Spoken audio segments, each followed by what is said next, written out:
Most all-terrain tires feel great at 10,000 miles. That's not impressive. What matters is what happens after that, when wear patterns, noise, and grip start to change. That's what we're breaking down today. Here's the problem with most tire reviews. They tell you how a tire feels when it's new, maybe at 5 or 10,000 miles. But tires don't suddenly fail. They evolve, slowly. And that evolution is what catches people off guard. So instead of one final verdict, we're looking at how 3 top all-terrain tires behave over time, when they're new, when the first changes show up, midlife, and what living with them near 60,000 miles is actually like. Because that's the ownership experience most people never see. BFGoodrich All-Terrain T KO3. Let's start with the KO3, because its reputation almost sells it on its own. This is a durability-first tire. Thick casing, strong shoulders, built to survive rocks, gravel, and bad roads. Comfort has never been its top priority, and that matters later. Quick transparency note. The KO3 is still a relatively new tire, so true 60,000-mile KO3 data is limited right now. We do have early to mid-mileage reports, but not the same volume as older designs. So for long-term expectations, we're also referencing how the KO series, especially the KO2, historically aged. Not to judge the KO3, but to set realistic expectations for this type of durability-focused design. 0 to 10,000 miles. Early on, the KO3 feels exactly how people expect. Very planted, heavy, solid steering feel.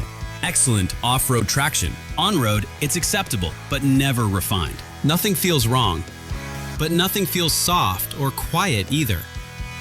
10 to 25,000 miles.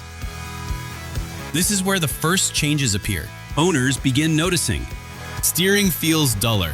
Road noise becomes noticeable on certain surfaces. Shoulder edges start rounding, especially without strict rotations. Grip is still strong, but the tire no longer feels sharp. This is usually the first moment people realize this tire is aging differently. 25 to 40,000 miles, projected from early KO3 plus KO series history. Based on early KO3 reports and long-term KO series ownership patterns, this is where opinions typically begin to split. Off-road, the tire remains confident. On-road, wet braking confidence drops first. Noise rises faster. Ride feels harsher as wear becomes uneven. The tread may still look deep, but performance and appearance are no longer aligned. 50 to 60,000 miles. Historical KO series behavior. Historically, this is where KO series tires are still usable, but many owners are ready to be done, even with tread remaining.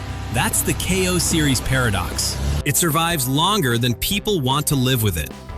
Who should not buy it? Don't buy the KO3 if you drive mostly highway, you're sensitive to road noise, you expect comfort to stay consistent past 50,000 miles.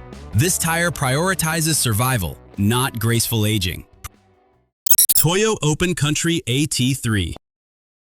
Now let's talk about the Toyo AT3, a tire that quietly does something most all-terrains don't. It's a balance-first, road-biased all-terrain, not the toughest, not the most aggressive. Its goal is simple: stay calm, stay even, avoid dramatic decline.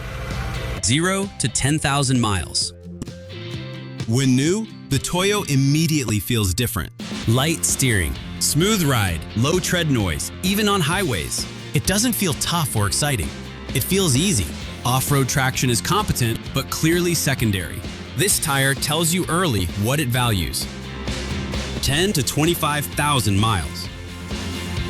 This is where the Toyo builds trust. Owners consistently report minimal noise change, very even tread wear. Steering and braking feel largely unchanged. While other ATs start getting louder or heavier, the Toyo just keeps going. Nothing dramatic happens, and that's the win.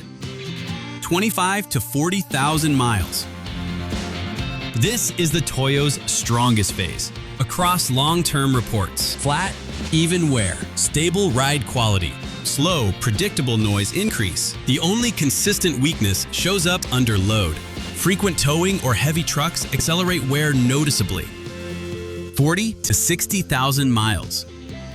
Late in life, the Toyo shows its character. It remains predictable. Noise is higher, but controlled.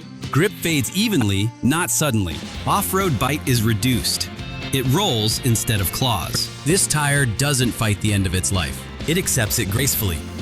Who should not buy it? Don't buy the Toyo AT3 if you tow heavy all the time. You want aggressive, late-life off-road traction. You want a rugged, tough feel. This tire chooses composure over capability. Falken Wildpeak AT4W. Now the Wildpeak, a tire that creates strong opinions. This is a traction-first, all-weather, all-terrain. Grip, especially in wet and winter conditions, is the priority. That focus defines how it ages. 0 to 10,000 miles. When new, owners usually say, more controlled than it looks. Strong braking confidence. Noise lower than expected. Winter traction stands out immediately. This is the honeymoon phase, and it's a good one. 10 to 25,000 miles. Here's where its personality shows. What changes first isn't grip, it's feel. Tread stiffens, ride becomes firm, steering feels more deliberate, noise rises gradually, traction remains strong. 25 to 40,000 miles. This is the Wildpeak's make or break phase. With proper rotations and pressures, wear stays even, grip remains predictable, winter performance holds well, skip maintenance, and the tire exposes it quickly. Uneven block wear, faster noise increase, loss of composure. This tire does not hide neglect. 40 to 55,000 plus miles. Late life experiences split sharply. Well-maintained sets. Still usable, still predictable. Louder, but manageable. Neglected sets. Loud, uneven grip. Inconsistent highway feel. Both stories are real and explainable.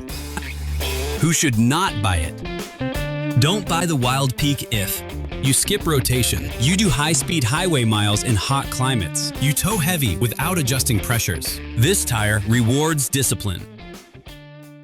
What 60,000 miles actually teaches you. The biggest difference wasn't tread depth, it was how each tire changed over time. KO series tires survive abuse but age loudly. Toyo AT3 stays consistent and predictable. Wildpeak rewards care and punishes neglect. None of these are bad tires. They're just honest about their priorities. So the best all-terrain tire isn't the one that lasts the longest. It's the one whose decline matches how you actually drive, not how you wish you drove. That's the decision most buyers never think about. And next, we're flipping the script. We're taking a hard look at the Baja Boss AT after just 10,000 miles, because early wear can tell you just as much as long-term endurance. That video changes how you judge first impressions.